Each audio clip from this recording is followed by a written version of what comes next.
Hey guys, so today you and I are going to talk about layoffs. So let's get into it. So the question in question was, hi Frederick, what is your experience with layoffs? Did it affect your psyche and did it change your commitment to potential future employers? I have been part of a layoff actually. It didn't really affect me psychologically, I would say. And I think that that has mostly to do with that something I that I always try to do as much as I can is to look at the world for what it is, basically, and sort of understand why things work the way they do usually. And so when I go and work for a company, I understand that this is a symbiotic relationship. Basically, the company owes me only what they're willing to give me, of course, within the confines of the law and so forth, but and then the salary that we agree upon. And just as I owe them, a certain degree of loyalty and not giving away company secrets or things like that, but basically that it's a contract, it's a business arrangement. I do my part, they do their part, and then there's a symbiotic relationship that forms. But some people become emotionally attached to certain things, and I do, of course, just as everybody else. But I wouldn't say that I do that towards a specific company or an employer, because even though I might like my boss or I might like my coworkers and so forth, I understand that we're all here to make money, we're all here to survive, we're all here to do something together because it brings some type of value, right? And if the ecosystem or like the economy changes or there are things that can happen that might be outside of some people's control, and in some cases it's within their control, but it makes sense from a business perspective, etc., etc. I understand that it's a very real risk for me to get laid off.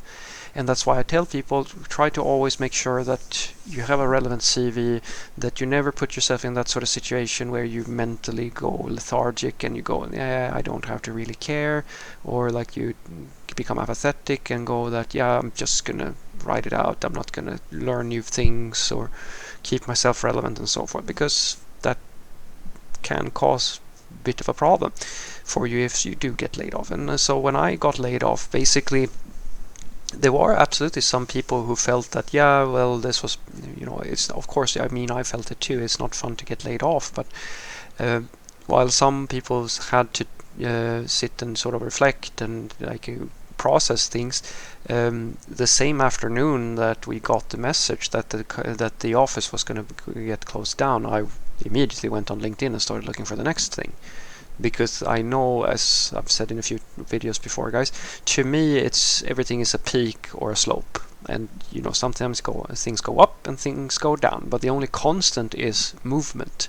As long as I keep moving or do something and try to make constructive and positive decisions on behalf of myself and those around me, even if something is bad right now, things will go and hopefully become better if I continue. And so that's basically how I look at it. The only time I really felt that something has affected my way of thinking in terms of how I behave with employers and so forth has to do with a concept that or rather something that I've always held to be true, which is that you should never listen to what people say. Look at what they do, because people might say one thing and do another one. And the big lesson that the big insight that you can have, I hope, is that even when people have good intentions, they might still be in the wrong or do things that can be very harmful to you. So even a classic one is, your mother or your father might love you very, very much and like want to do all the best things for you, but their value system might force them to do things out of love that are not so positive, like overfeed their kids or not accept homosexuality or some type of sexual preference or stuff like that, because or like that you're not religious, or that you want to go in to have friends that are not so good for you. Like they're trying to protect you, or they're trying to do something that they think is good but might actually end up harming you, if that makes sense. And so the the real scenario that I had for this was when I was working at the company. We had very much this sort of mindset where everybody's a part of a family. They had like, it was almost like a little cult, honest to God, in my opinion. Like everybody, they didn't say people weren't resources, they were family members. When they announced that someone was going to come to the office, they said they didn't say welcome to the office. It was a rule that you should say welcome home, because this is a home and we are family, and so forth and so forth, that sort of deal, right? And everything is very woke, very PC, and there are no bad ideas. It's exactly what you think it was, basically. And me, who is the cold-hearted cynic, was always have like some thoughts around this. Basically, think to myself that this is a nice environment for. I can imagine that a lot of people who have some type of need for this emotional connection, this is going to be a good and nice and fine environment for them. But I also know that the business is not run on smiles and dreams. You have to produce results, and the problem that always happens when, in my opinion, when you go too far on these sort of values is that you're not going to produce much in terms of results, which is of course what happens, and the company doesn't do so well and so forth. And I always tell people that people will short term you can give people words and smiles and happiness, and that will work for a little while, but if you fail consistently, if you're part of a team that continues failing, that's going to rot away more. People like to win more than they like to being pampered with positivity and words. It's my experience. Usually you have to have a balance of both.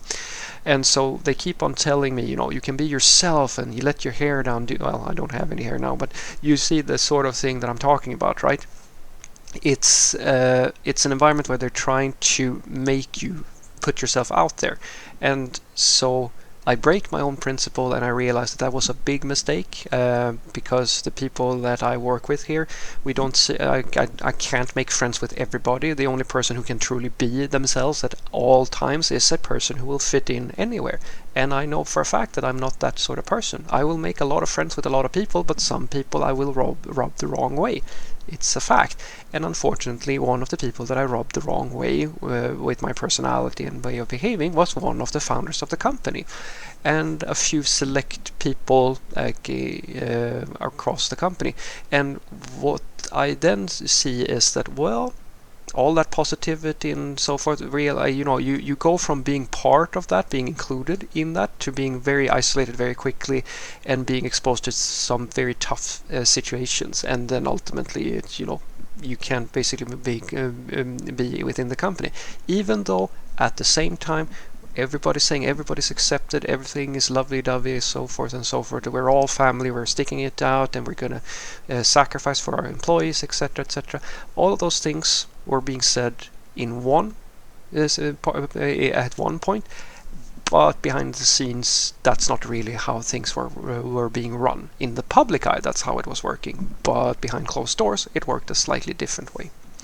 So what I want you to take away from this is that I've never really been affected by a layoff, even though I've been part of one, because I look at this as a symbiotic relationship.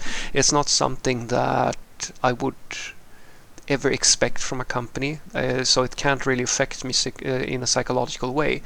The only thing that has really affected me is when I sort of have, as I've said, like being laid off, or not being laid off, but getting fired or something like that. It's not like a whole company's getting or like a whole department is going to be shut down. It's more that I'm in an environment where I don't really fit in right, and it follows the principle that I usually follow. Don't listen to what people say, look at what they do. Because as I said, the big lesson here is that, guys, even if your boss is the nicest person in the world, or your coworkers are all lovely and so forth, remember that there is no such thing as unconditional. There are always conditions for everything. Even love, friendship, hate, whatever it is, there are always conditions. And you will do well if you can figure out what the conditions are before you start believing in what other people are saying. Because trust me when I say this, they can say something at one point and change their mind in 2 minutes, given the right circumstances. Have a great day.